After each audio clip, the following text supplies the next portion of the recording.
La inmigración de hoy no es inmigración. No tiene absolutamente ninguna relación con lo que los redactores de la Constitución querían decir. No tiene absolutamente ninguna relación con la historia de la inmigración en Estados Unidos. El presidente lo llama correctamente, antes de ser presidente, una invasión masiva. Y ha sido una invasión masiva. ¿Por qué? Porque el Partido Demócrata ha querido una invasión masiva y ahora quieren proteger a todos los inmigrantes ilegales que están aquí. Quiero recordarles algunas cosas mientras avanzamos en esto. Creo que es muy importante tener algo de perspectiva histórica. Ninguna sociedad, escribo en Libertad y Tiranía, puede soportar la migración masiva e incondicional de extranjeros de todos los rincones del mundo.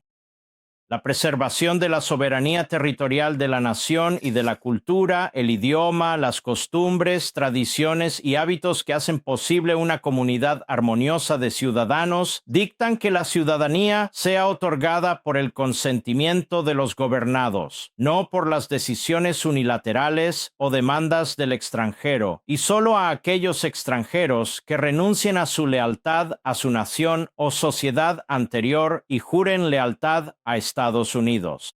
Edward Erler, miembro senior del Claremont Institute y profesor de la Universidad Estatal de California, reflexionando sobre la observación de Aristóteles, escribe: un cambio radical en el carácter de los ciudadanos equivaldría a un cambio de régimen, tan seguro como una revolución en sus principios políticos.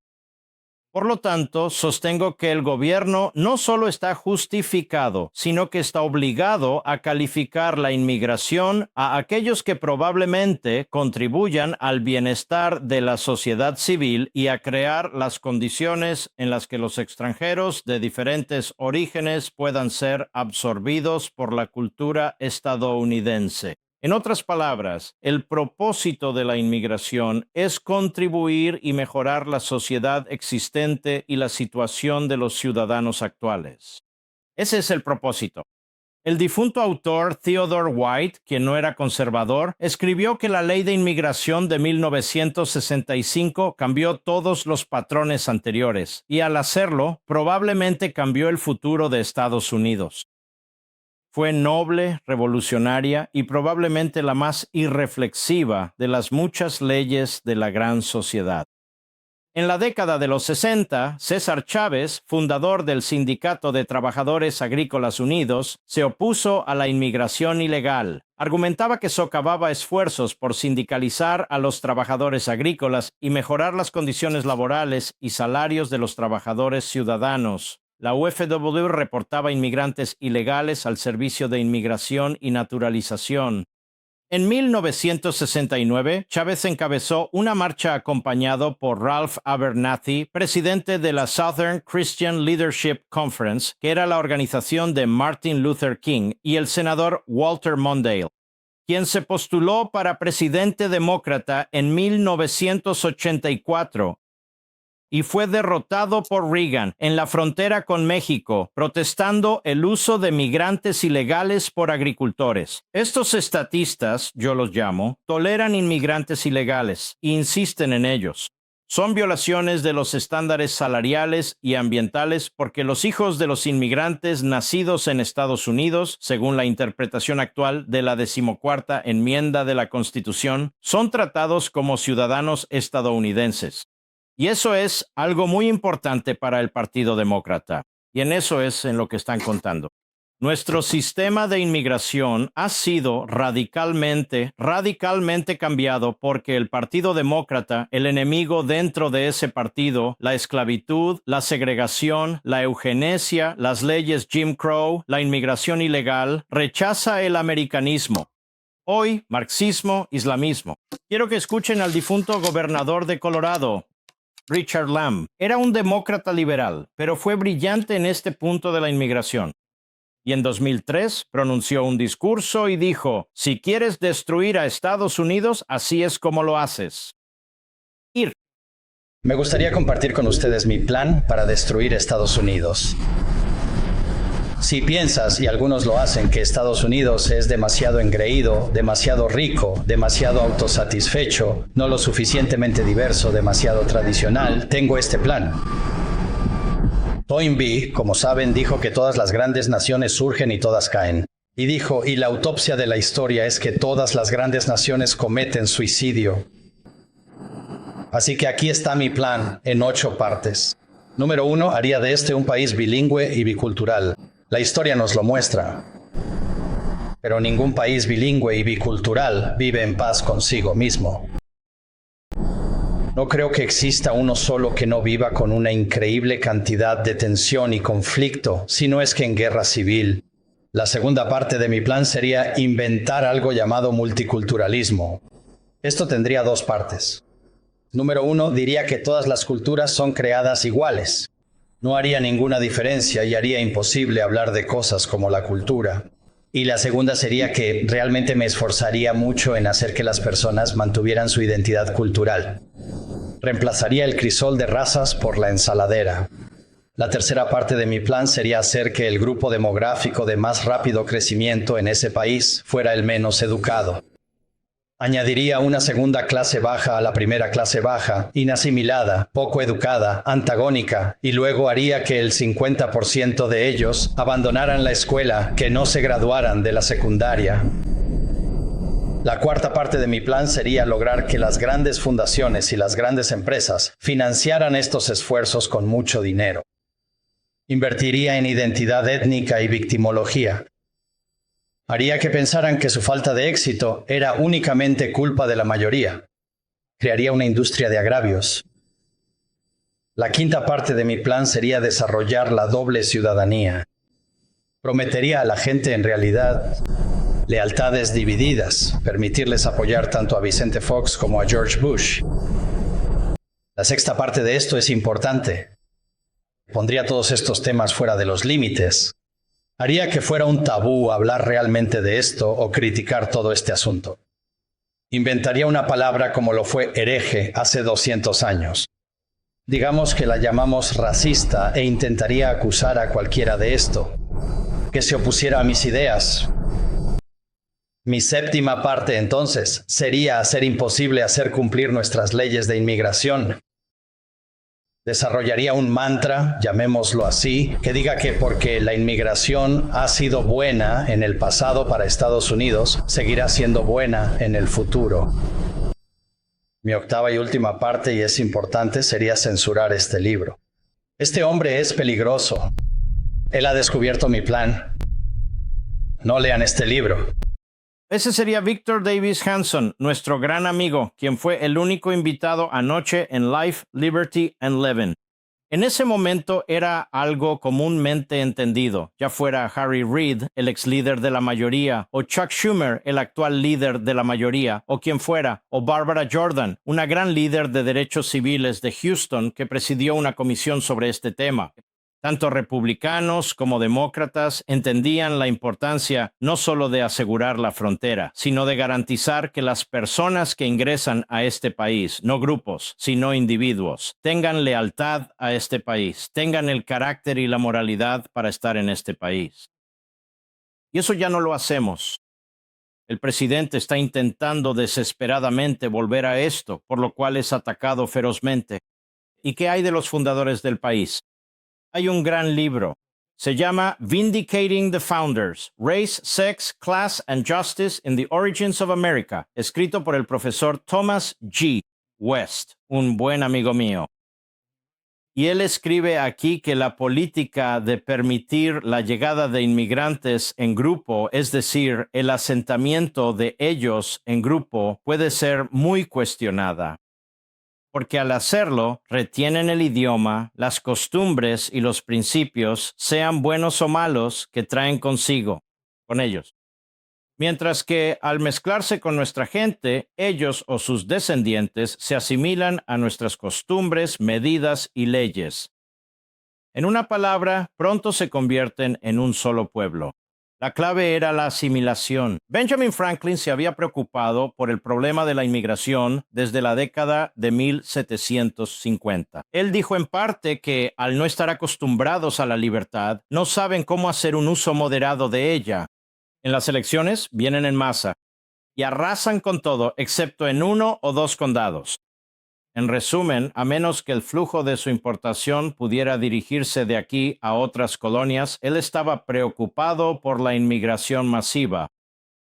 Pronto serán tantos que, en mi opinión, todas las ventajas que tenemos no serán suficientes para preservar nuestro idioma, e incluso nuestro gobierno se volverá precario. Sin embargo, no estoy a favor de negarles completamente la entrada a nuestras colonias. Todo lo que parece necesario es distribuirlos equitativamente, mezclarlos con los ingleses y establecer escuelas inglesas donde ahora están demasiado asentados. En otras palabras, la asimilación a la cultura y sociedad estadounidenses. Madison dijo lo mismo. Hamilton dijo lo mismo con tantas palabras, y puedo seguir citándolas y así sucesivamente. Sus palabras están disponibles para que cualquiera pueda leerlas. Esa es la fundación. Esa es la naturaleza del país. Así que es muy liberal, abriendo el país a ciertos individuos que tendrán lealtad, que se asimilarán al país, que se convertirán en parte de la cultura estadounidense. Es decir, ser americanizado. Esta ha sido la posición del gobierno de los Estados Unidos y del ciudadano estadounidense desde el principio, la fundación de nuestra nación, hasta aparentemente hace unos 40 años. Otro gran profesor, el profesor de Harvard Samuel P. Huntington, el difunto profesor Huntington, ¿quiénes somos? Él dice que en 1963, Glasser y Moynihan plantearon la pregunta, ¿a qué se asimila uno en la América moderna? En 1900, la respuesta era clara. La asimilación significaba americanización. En 2000, ahora tengan en cuenta que esto fue hace un cuarto de siglo, las respuestas eran complicadas, contradictorias y ambiguas. Muchos estadounidenses de élite ya no confiaban en la virtud de su cultura dominante y en cambio predicaban una doctrina de diversidad y la igualdad de validez de todas las culturas en Estados Unidos. Él continúa escribiendo, en la medida en que Estados Unidos se ha vuelto multicultural, los inmigrantes pueden elegir entre las subculturas que encuentran o decidir mantener su cultura original. Pueden integrarse en la sociedad estadounidense sin asimilar la cultura estadounidense central. La asimilación y la americanización ya no son idénticas. Estas son observaciones profundas y sumamente preocupantes, damas y caballeros. Él dice que las diferencias entre un público patriótico y una élite o elitistas desnacionalizados paralelizan otras diferencias en valores y filosofía. Las diferencias de gobierno entre los líderes de las principales instituciones y el público en temas de política interna y exterior que afectan la identidad nacional forman una importante línea de falla cultural que atraviesa clases, denominaciones, razas, regiones y distinciones étnicas de diversas maneras. El establishment estadounidense, tanto gubernamental como privado, se ha ido distanciando cada vez más del pueblo estadounidense. Políticamente, Estados Unidos sigue siendo una democracia porque los principales funcionarios públicos son elegidos mediante elecciones libres y justas. Sin embargo, en muchos aspectos se ha convertido en una democracia no representativa porque en cuestiones cruciales, especialmente las que involucran la identidad nacional, se refiere a la inmigración, sus líderes aprueban leyes e implementan políticas contrarias a las opiniones del pueblo estadounidense. Paralelamente, el pueblo estadounidense se ha ido sintiendo cada vez más alienado de la política y el gobierno. Verán, damas y caballeros, la ciudadanía, la asimilación y el patriotismo solían depender de la educación, especialmente de la educación pública a principios del siglo pasado. Era responsabilidad de los gobiernos estatales y locales promover este tipo de sistema de creencias, una americanización, una asimilación en nuestros principios fundacionales. Las políticas federales y nacionales de inmigración se centraban en determinar si cada individuo, no el grupo, era digno de entrar al país por su carácter, su lealtad, sus valores y su potencial para contribuir a la sociedad. Así que cuando hablamos de atención médica para inmigrantes ilegales, eso lo cambia todo por completo. Cuando hablamos de los derechos de los inmigrantes ilegales, eso lo pone todo patas arriba. Cuando hablamos de dar licencias de conducir a inmigrantes ilegales, atención médica en salas de emergencia a inmigrantes ilegales, todo tipo de beneficios a inmigrantes ilegales, eso está al revés. Eso nunca ha sido lo que representa a Estados Unidos, nunca, jamás. Y ahora vemos en nuestras calles, ¿qué es lo que vemos? Vemos incluso enfrentamientos violentos entre el gobierno federal y el presidente de los Estados Unidos tratando de mantener lo que ha sido la tradición estadounidense. Durante más de 200 años en lo que respecta a la inmigración, tratando de mantener la Constitución donde el presidente tiene autoridad plenaria en materia de inmigración. Lo hace el gobierno federal tratando de revertir lo que están haciendo las llamadas ciudades y estados santuario. Eso no existe. Simplemente están reclamando inmunidad. Reclaman inmunidad frente a las leyes federales de inmigración porque son ciudades demócratas, estados demócratas, que quieren usar el sistema de inmigración para empoderarse, para conseguir votantes por derecho de nacimiento, para obtener más distritos. No les importa en absoluto esta gente, como hemos visto con las fronteras abiertas, como hemos visto con mujeres siendo vendidas a la esclavitud sexual, pornografía, cientos de miles de niños no acompañados desaparecidos, los cárteles de la droga beneficiándose. Los cárteles de la droga básicamente tienen sirvientes por contrato en nuestro propio país. Personas pagando rescates. Esto es lo que el Partido Demócrata ha traído a los Estados Unidos de América. Desunión. Aquí hay un libro, La Desunión de América, Reflexiones sobre una sociedad multicultural, del difunto profesor Arthur M. Schlesinger, quien fue un asesor cercano de John Kennedy y un demócrata de toda la vida. ¿Qué dijo él? E pluribus unum, uno de muchos. Estados Unidos tuvo una solución brillante para la fragilidad inherente, la combustibilidad inherente de una sociedad multiétnica, la creación de una identidad nacional completamente nueva, mediante individuos que renuncian a viejas lealtades y se unen para forjar nuevas vidas, disolviendo así las diferencias étnicas. Una identidad nacional que absorbe y trasciende las diversas etnias que llegan a nuestras costas. Etnias que enriquecen y transforman la cultura común en el mismo acto de integrarse a ella, nuestra cultura. Pero hoy tenemos un problema aún mayor. Se llama islamismo radical y marxismo. Personas que entran a nuestro país, personas que son recibidas en nuestro país por el Partido Demócrata, por los medios de comunicación y por sus representantes que buscan derrocar nuestro país. ¿Se imaginan lo que dirían los fundadores? ¿Se imaginan lo que dirían los demócratas de antaño? Estamos haciendo algo al traer un enemigo desde dentro, que están en nuestras calles, que son financiados por gobiernos extranjeros, que son hostiles a Occidente, que son financiados por grupos terroristas y tienen vínculos con grupos terroristas, que son hostiles a Occidente. Revolución por inmigración en toda Europa. Gran Bretaña no es la Gran Bretaña de hace 50 años. Francia no es la Francia de hace 50 años. Suecia, toda Europa y en Estados Unidos ahora mismo. Y luego el presidente de los Estados Unidos que está tratando de evitar que estos demócratas en estas ciudades y estados destruyan el país y reviertan 200 años de historia. Dicen que él no tiene la autoridad. Así que sus jueces federales en los tribunales inferiores están tratando de obstruir y sabotear la autoridad del presidente. Bueno, hubo una decisión de la Corte Suprema sobre esto, solo una en 1827 llamada Martin contra Mott. Permítanme leer un párrafo de esa decisión.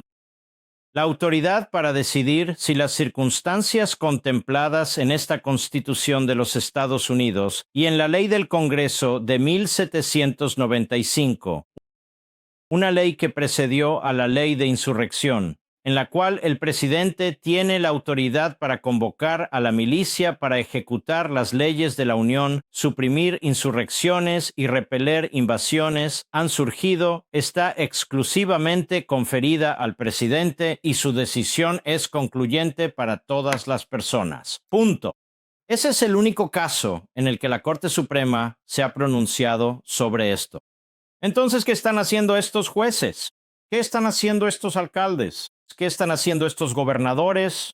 Están violando la Constitución. Están anulando nuestras leyes de inmigración. Están anulando la aplicación federal. Están violando la forma en que está construida la Constitución, donde la inmigración es un poder plenario del gobierno federal.